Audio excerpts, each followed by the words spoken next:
오늘은 제가 봉인을 떼기에 합당하신 어린 양이라는 이런 제목으로 요한계시록 강의 19번째 말씀을 전해드리도록 하겠습니다. 제목이 뭐라고요? 봉인을 떼기에 합당하신 어린 양입니다. 자, 계시록 4장에 이어서 오늘 우리가 이제 보는 이 5장 역시 사도 요한이 하늘에서 본 것들이 이제 기록이 되어 있습니다. 4장이 왕자와 거기에 앉으신 분, 그리고 왕자 주위에 누가 있고 무엇이 있는가를 기록하고 있다면 5장은 성경의 주인공이신 어린 양 대신 예수 그리스도와 그분이 추하시는 한 권의 책에 관한 내용이 담겨 있습니다. 자, 오늘 본문에서 우리는 세 가지 중요한 내용을 이제 발견할 수가 있는데, 먼저 첫 번째는 7개의 봉인으로 봉하여진 하나의 책이 이제 나온다는 점입니다. 이 책이 몇 개의 봉인으로 되어 있다고요? 7개의 봉인으로 찍혀져 있다는 것은 굉장한 의미가 이제 담겨 있습니다.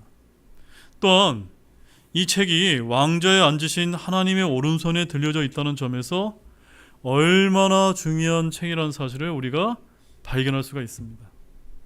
온 우주에서 어느 누구도 이 7개의 봉인을 떼어서 그 안에 있는 내용을 성취할 수 있는 사람이 없다는 사실과, 또한 6장에서 봉인을 하나씩 봉인을 뗄 때마다 저와 여러분들이 잘 아는 놀라운 무시무시한 재앙들이 이 세상에 일어나는 것을 볼 때 이 책이 얼마나 중요한 책인지를 우리가 알 수가 있기 때문입니다.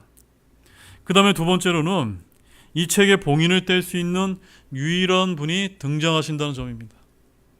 이분은 놀랍게도 어린 양의 모습으로 나타나고 있습니다.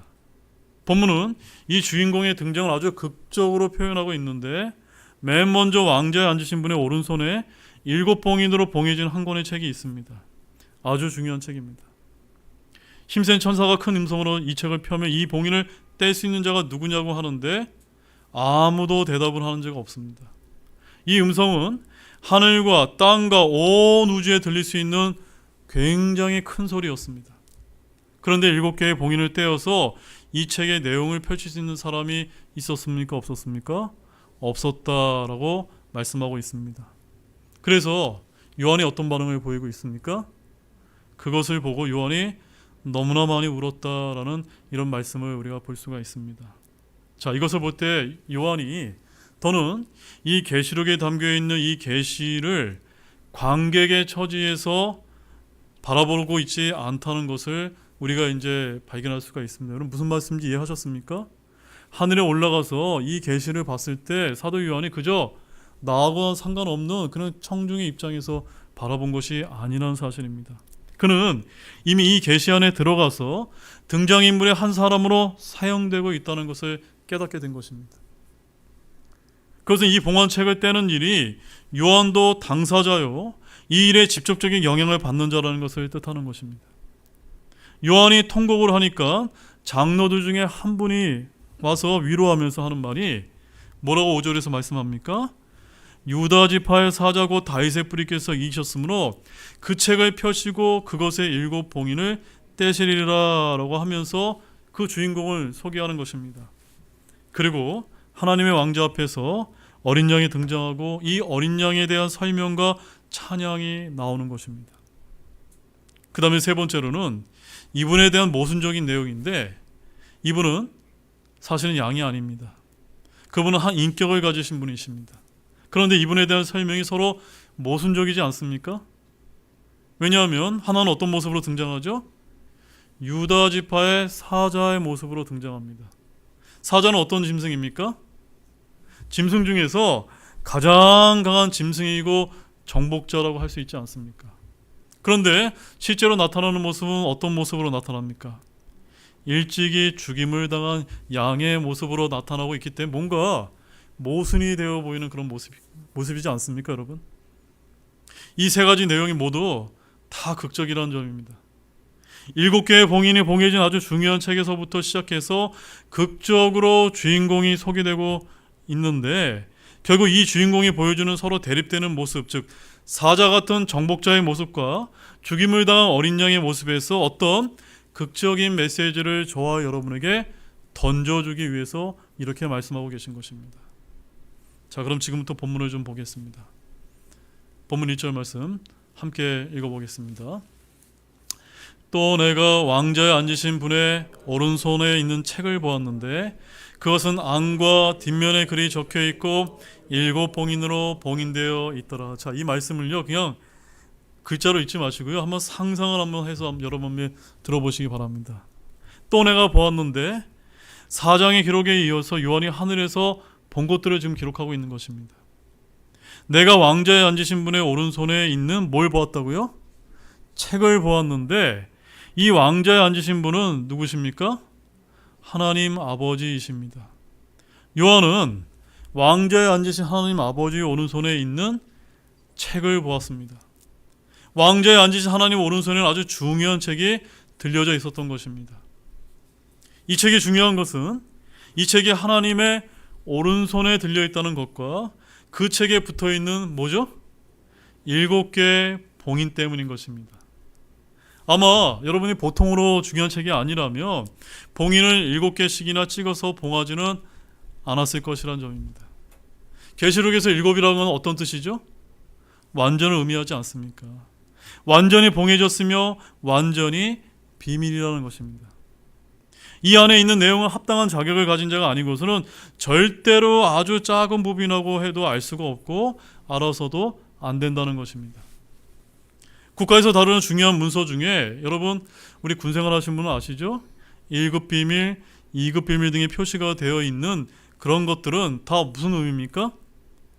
그 1급 비밀, 2급 비밀 취급자가 아니면은 아무나 그 내용을 볼 수가 없고 또 아무에게도 공개되지 못하게 특별히 관리한다라는 그런 뜻이지 않습니까?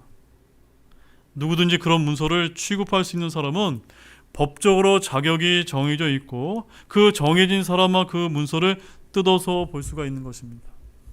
또한 로마 시대에는 중요한 문서 두루마리 둘레에 띠를 두르고 그 띠에 나비나 밀랍 같은 것으로 봉인을 해서 아무도 함부로 이 내용을 개봉하지 못하게 했다라고 전해집니다. 다니엘서 12장 4절과 9절 말씀 한번 보시기 바랍니다. 함께 읽어보겠습니다.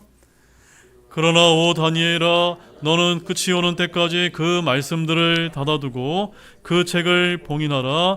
많은 사람이 이리저리 다름질하며 지식이 증가하리라 하니라.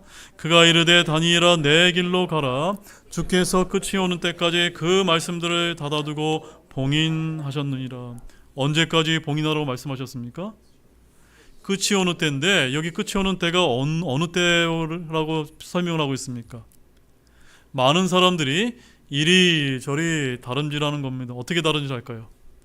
비행기 타고 자동차 타고 고속열차 타고 마치 과거에는 상상할 수 없을 정도의 속도로 빠른 교통수단을 가지고 전 세계를 지금 돌아다니는 그런 모습이 여러분 상상이 되십니까? 또한 지식이 증가하고 있습니까? 지금 오늘날 우리가 살고 있는 지식은 어떻습니까? AI 인공지능을 통해서 정말 어마어마한 지식이 증가하고 있습니다. 이것을 우리가 IT 용어로 뭐라고 부릅니까? 빅데이터라고 부르지 않습니까? 그래서 세계 곳곳에 데이터 센터를 쌓고 정말 지식이 증가하는 이런 세대를 저와 여러분이 살고 있는 것입니다. 한마디로 말해서 그 다니엘서에서 주님께서 봉인하라고 했던 그 때가 끝나가는 시기를 저와 여러분들이 살고 있다는 것을 여러분들 이 말씀을 통해서 깨닫기를 원합니다. 아멘이십니까? 하나님께서는 친히 자신의 말씀을 기록한 책을 봉인하셨습니다. 왕자에 계신 분의 손에 있는 책은 7봉인으로 봉인이 되어 있습니다. 이 책은 이제 누군가에 의해서 풀리는데 6장부터 그 내용이 이제 나오고 있습니다. 계시록의 남은 부분은 이 책이 펼쳐지면서 이 죄악된 세상에서 하나님께서 어떻게 악을 심판하시고 최종적으로 이 모든 우주를 회복시키는가 하는 것을 보여주는 것입니다. 바로 7년 환란기 때 이 땅에 임할 재앙을 기록한 책인 것입니다. 본문 2절을 보십시오. 같이 읽겠습니다. 또 내가 보니 한 힘센 천사가 큰 음성으로 공포하기를 누가 그 책을 펴고 그것의 봉인들을 떼기에 합당하냐 하였으나. 자, 여기서 이제 힘센 천사가 나오는데 힘센 천사가 영어로 어떻게 써있는지 아십니까? Mighty Angel이라고 되어 있습니다. 우리 직역을 하게 되면 강력한 천사입니다. 이 힘센 천사가 와서 큰 음성으로 지금 뭐라고 지금 외칩니까? 누가 그 책을 펴고 그것에 봉인들을 떼기에 합당하냐라고 이렇게 외치고 있다는 점입니다. 하나님의 오른손에 들려진 이 책은 누군가 열어야 될 책인 것은 맞습니다. 그래야 하나님의 계획이 다 이루어지기 때문입니다. 힘센 천사는 이 책을 취해서 이 책에 있는 것을 행할 자가 누구냐고 지금 묻고 있습니다. 여기에 힘센 천사는 여러분들이 계시록 10장에 가도 이제 힘센 천사가 등장하는데 어쩌면 이 힘센 천사는 천사장 미가엘일 수도 있습니다. 아무튼 이 힘센 천사가 이 책에 있는 봉인을 떼어서 책을 펼 수 있는 자가 있는지 물어봅니다. 왕자 주변에 있던 짐승인이나 24 장로나 천사 중에 누가 그 책을 펴며 봉인들을 뗄 자격과 권위가 있는가라고 외치는 것입니다. 즉 합당하냐라는 말은 뭘 뜻하는 겁니까? 그 책에게 봉인을 뗄 자격이 있느냐라는 이런 질문을 하고 있는 것입니다. 본문 3절입니다. 읽겠습니다. 하늘에나 땅에나 땅 아래에 있는 어떤 사람도 그 책을 펴거나 들여다볼 수 없더라. 네, 여기 답이 나옵니다. 하늘 위나 땅이나 땅 안에서 이 책을 열 수 있는 사람은 있습니까? 없습니까? 없습니다. 그것은 사람이나 천사 중에서 이 하나님의 구원과 심판을 성취할 수 있는 자격을 가진 자가 아무도 없다는 것을 보여주는 것입니다. 하늘에 있는 그 어떤 존재도 그 책을 펴거나 들여다보지 못합니다. 구약 성도 중에 그 누구도 하나님의 손에 든 책을 취할 합당한 자격을 갖춘 이가 없었습니다. 아담 이후의 모든 사람은 다 죄인이요 부적합한 자입니다. 땅에 있는 어떤 사람도 능히 그 책을 펴거나 들여다보지 못합니다. 오늘날 교황이든 또는 개신교 지도자이든 신학자이든 그 누구도 그 책을 펴거나 들여다볼 수 없습니다. 땅 안에 있는 어떤 사람도 그 책을 펴거나 들여다보지 못합니다. 아담, 셋, 에녹, 노아, 아브라함, 모세, 다윗 등 정말로 엄청난 신앙의 위인을 할지라도 누구도 그 책을 펴거나 들여다보지 못하는 것입니다. 자, 그렇다면 여기에 그 책을 편다, 들여다본다라는 것은 뭘 뜻하는 것일까요? 그것은 다른 것이 아니라 하나님의 비밀에 찬 경륜에 동참한다는 것을 말하는 것입니다. 뭐라고요, 여러분? 하나님의 비밀에 찬 경륜에 동참한다라는 것이 바로 그 책을 편다, 들여다본다는 뜻인 것입니다. 그것은 단지 그 책을 읽고 깨닫고 행할 수 있다는 것을 넘어서는 말입니다. 하나님의 종국적인 뜻과 계획이 적힌 이 책은 합당한 자격을 가진 자 이외에 아무도 그 뜻을 열 수가 없고 풀 수가 없습니다. 이 세상에 존재한 어떤 사람이나 천사도 이 책을 감당할 수 없었다고 하는 것은 이 땅에 임할 구원과 심판의 성질과 또 그 깊이에 대하여 느낄 수 있게 하는 것입니다. 이렇게 저 하늘에서 사도 요한이 본 하나님의 오른손에 있는 책은 7봉인이 되어 있어서 아무도 그 책을 열거나 펴거나 들여다보지 못했습니다. 성령 안에 있던 요한도 그 책을 펴거나 들여다보지 못합니다. 그것은 전혀 다른 차원의 책이었기 때문입니다. 그러나 누군가는 이 책을 꼭 펼쳐야 되는 것입니다. 그렇지 않으면 우리 인간 쪽에서는 아무런 소망이 없기 때문인 것입니다. 본문 4절 보십시오. 함께 읽겠습니다. 그 책을 펴서 읽거나 들여다보기에 합당한 사람이 아무도 보이지 아니하므로 내가 많이 울었더니. 누가 울었습니까? 사도 요한이. 왜 울었죠? 하나님의 오른손에 있는 책이 너무너무나 중요한 책인데 그 책을 열 사람이 아무리 둘러보여도 없었기 때문이다. 이게 뭘 뜻하는 것일까요? 그 책. 지금 요한은 하나님의 손에 있는 책을 펴서 읽을 수 없다는 사실에 너무나 많이 울었습니다. 요한은 이 책이 어떤 책인지 알았을까요? 몰랐을까요? 알았던 것입니다. 이 책이 열리지 아니하면 하나님의 경륜이 성취될 수 없다는 것을 알았던 것입니다. 누군가 이 책을 열어야 하는데 아무도 열지 못하기 때문에 그는 크게 통곡을 했습니다. 그 이유는 교회가 바로 이 땅의 심판 때 하늘의 왕자 주위에서 이 사건을 바라보게 되기 때문인 것입니다. 우리는 하나님의 계획에 있어서 방청객이 아닙니다. 바로 저와 여러분이 주인공이고 그 모든 일의 목격자가 될 것임을 믿으시기 바랍니다. 요한은 하늘에서 계시를 보았을 때 어떻게 했죠? 그것을 다른 사람에게 하는 말로 듣지 않았습니다. 그는 그 안에 들어갔고 그 안에서 생각했고 그 안에서 지금 풍성하게 느끼고 있었습니다. 그는 이 책을 열 자가 아무도 없다는 것을 바로 누구의 문제로 여겼습니까? 자기 자신의 문제로 여기고 크게 울었던 것입니다. 여러분, 전에 제가 어떤 책을 보니까 성도 여러분들이 설교자의 설교에 얼마나 몰두를 했는지, 설교자가 이렇게 실수로 손을 들었더니 교인들이 다 일어났다고 합니다. 그들은 바로 하나님의 말씀을 객관화시키지 않았기 때문입니다. 하나님의 말씀은 하나님의 말씀이고 자기들은 먼 곳에서 그냥 청중의 입장에서 감상하듯이 그 말씀을 듣고 바라보지 않았기 때문인 것입니다. 그 안에서 느끼고 그 안에서 생각하고 그 안에서 숨을 쉬었기 때문인 것입니다. 바로 그 말씀 안에서 놀라고 그 말씀 안에서 충격을 받았던 것입니다. 그러니까 어떤 반응이 일어나는 겁니까? 말씀을 통해서 은혜를 받게 되는 것입니다. 요한의 경우도 보십시오. 요한이 우니까 어떻게 합니까? 본문 5절 보십시오. 함께 읽겠습니다. 장로들 중 한 사람이 내게 이르되 울지 말라. 보라, 유다 지파의 사자 곧 다윗의 프리스께서 이기셨으므로 그 책을 펴시고 그것의 7 봉인을 떼시리라 하니라. 요한이 엉엉하고 울자 장로들 중에 한 사람이 요한에게 와서 말했습니다. 하늘에 있는 요한이 많이 울었다는 기사를 통해 우리는 저 하늘에 눈물이 없다라는 말이 사실입니까? 아닙니까? 사실이 아니라는 것을 우리가 발견할 수가 있습니다. 여러분, 하늘에 올라간 요한은요, 책 때문에 울었습니다. 하늘에 올라간 성도 역시도 눈물을 흘리게 될 줄로 믿으시기 바랍니다. 언제까지요?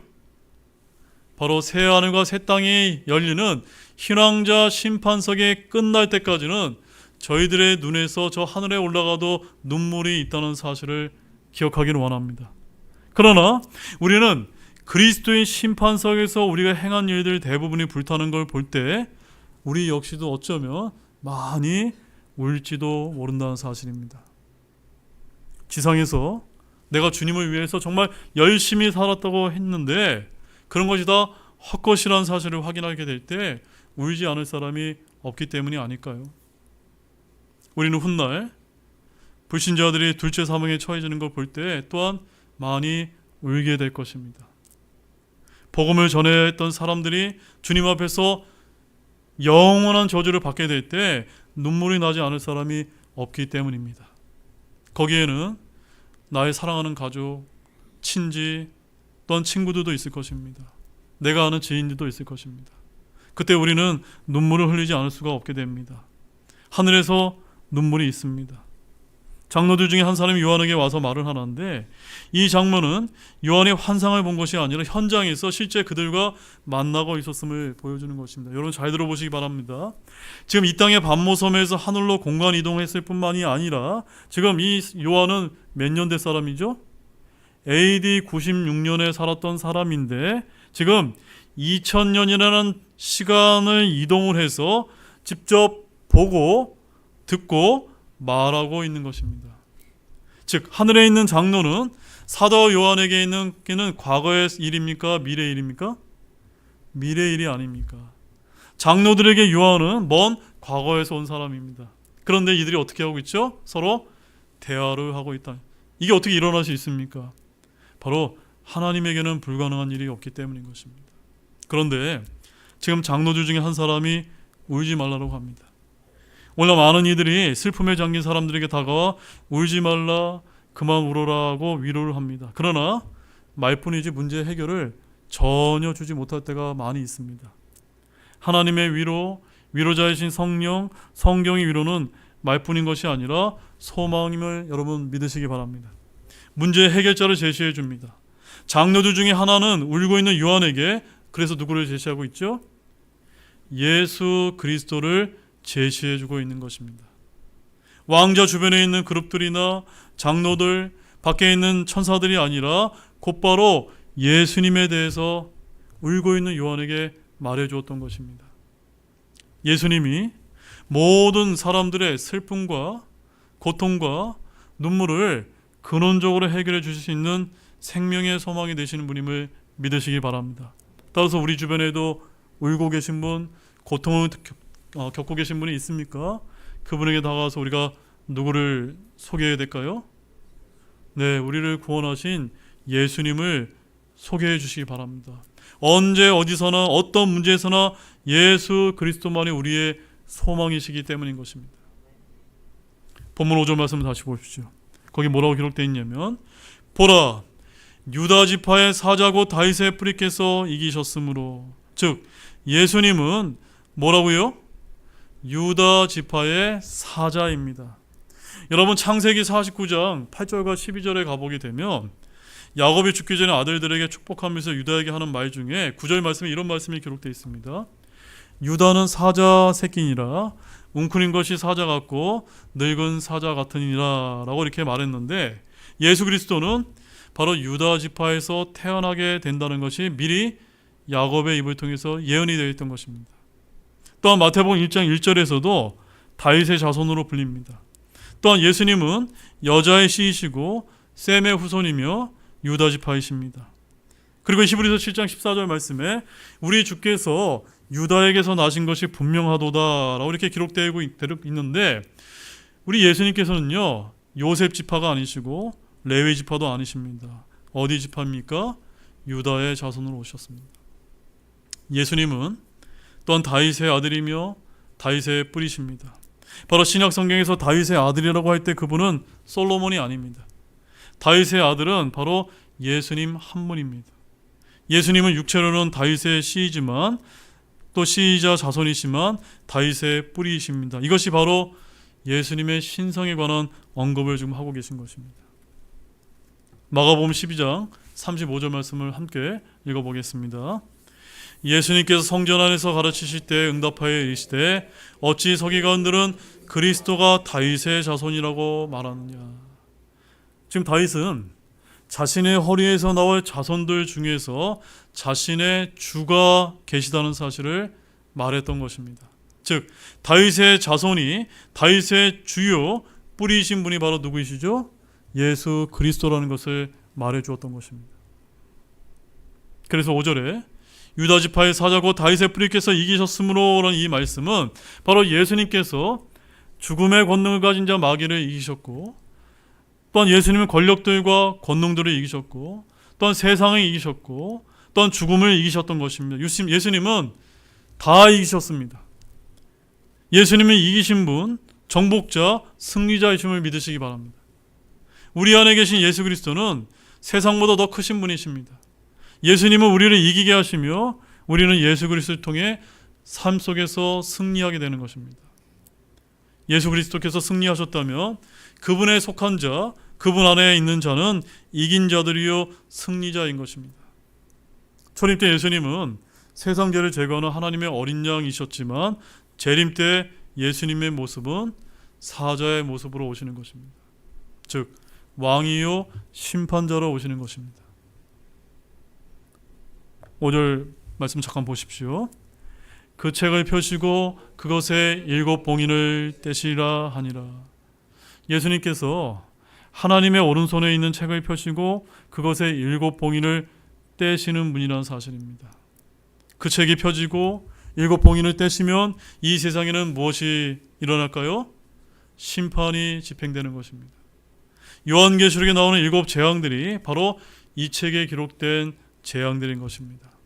바로 그것은 예수님께서 그 책을 펴셔서 7 봉인을 하나씩 떼실 때 그와 같은 일이 일어나게 되는 것이고, 바로 이 책을 펼 수 있는 자격이 있는 분은 바로 예수님 한 분뿐이라는 것을 우리에게 알려주고 있는 것입니다. 본문 6절입니다. 함께 읽어보십시오. 또 내가 보니 보라, 왕자와 내 짐승의 한가운데와 장로들의 한가운데 전에 죽임을 당한 것 같은 어린 양께서 7 뿔과 7 눈을 가진 채 서 계시는데 이 눈들은 온 땅으로 보내어진 하나님의 7 영이라. 굉장히 어려운 말씀이지만 잘 들어보시기 바랍니다. 지금 사도 요한이 두 번째 본 인물은 다름 아닌 사자가 아니라 뭐였습니까? 죽임을 당한 어린 양이었습니다.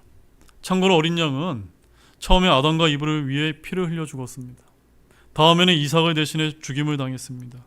그리고 6월절에는 각 가정을 위해서 죽임을 당했습니다. 이사야서 53장에서는 이스라엘은 한 민족과 국가를 위해서 죽임을 당합니다.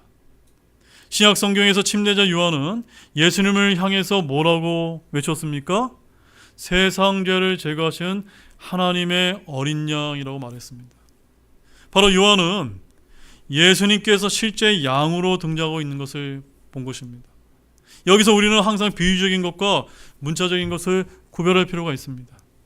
우리는 예수님께서 뿔 달리고 풀을 뜯어 먹곤 4발 달린 짐승이 아니라는 것을 알지만 그분은 사탄도 그렇듯이 여러 모습으로 나타날 수 있는 것입니다.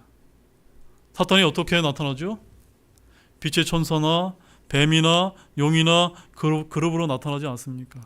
마찬가지로 예수님 역시도 세상 죄를 지고 가는 하나님의 어린 양이자 유다 지파의 사자로 묘사가 되는 것입니다.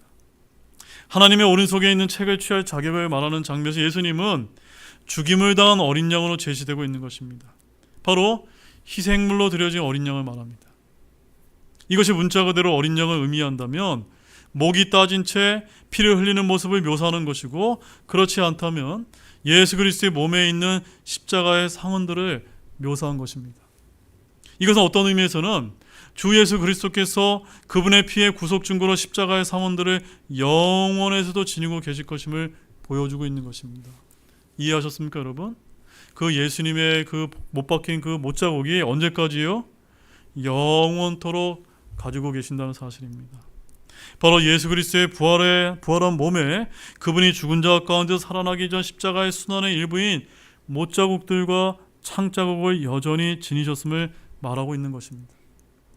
만일 영혼에서 자기가 죄인이었을 때 주님께서 자신을 위하여 성취하신 일들을 망각하려고 하는 그런 성도가 있다면, 그는 주 예수 그리스도를 만나 뵐 때마다 자기가 죄인이었으며 오로지 하나님의 은혜로 구속되었다는 것을 영원토록 기억하게 될 것입니다.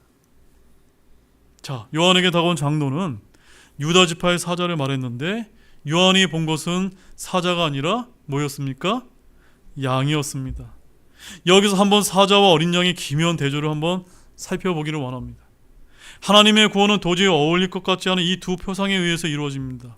하나는 사자의 표상이요, 다른 하나는 죽임을 당한 어린 양의 표상입니다. 사자는 정복자의 승리자입니다. 우리는 정복자 또는 사자가 승리하라는 것을 의심하지 않습니다. 그러나 실제로 나타나는 모습은 어떤 모습이죠? 어린 양의 모습입니다.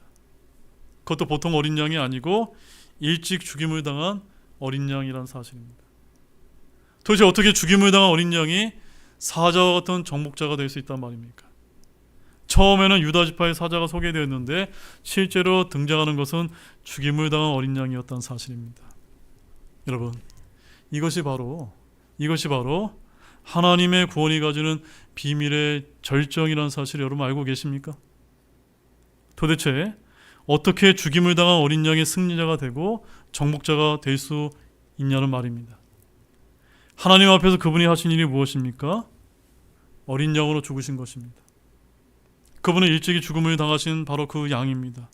겟세마네 언덕에서 어린 양으로 죽임을 당하심으로 하나님의 진노를 돌리셨던 것입니다. 그러나 그분은 그것으로 모든 것을 끝내지 않으셨습니다.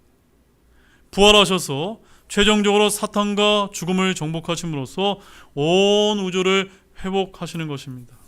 그래서 성경에는 사자가 먼저 등장하는 것이고 어린 양이 뒤에 나오지만 실제로는 어떻죠? 실제로는 그분이 하시는 일은 어린 양으로 먼저 하나님께 화목제물로 드려진 다음에 그 뒤에 사자와 같은 힘으로 이 세상을 재림 때 심판하시는 것입니다. 그런데 여기에 잘 보시기 바랍니다. 전에 죽임을 당하신 어린 양께서 어떤 모습으로 지금 계십니까? 서 계신다라는 모습을 발견할 수가 있습니다. 여러분, 이거 굉장히 놀라운 말씀입니다. 앉아있는 게 아니라 어떻다고요? 서 계신, 누가요? 죽임을 당하신 어린 양이신 예수님께서 서 계시다는 것입니다. 마가복음 16장 19절 말씀 함께 읽어보도록 하겠습니다. 참으로 그때 주께서 그들에게 말씀하신 뒤에 들려서 하늘로 들어가시고 하나님 오른쪽에 앉으시니라. 이 말씀은 또 무슨 말씀입니까? 부활 승천하셔서 예수님은 하나님 오른쪽에 서 계셨습니까? 앉아 계십니까?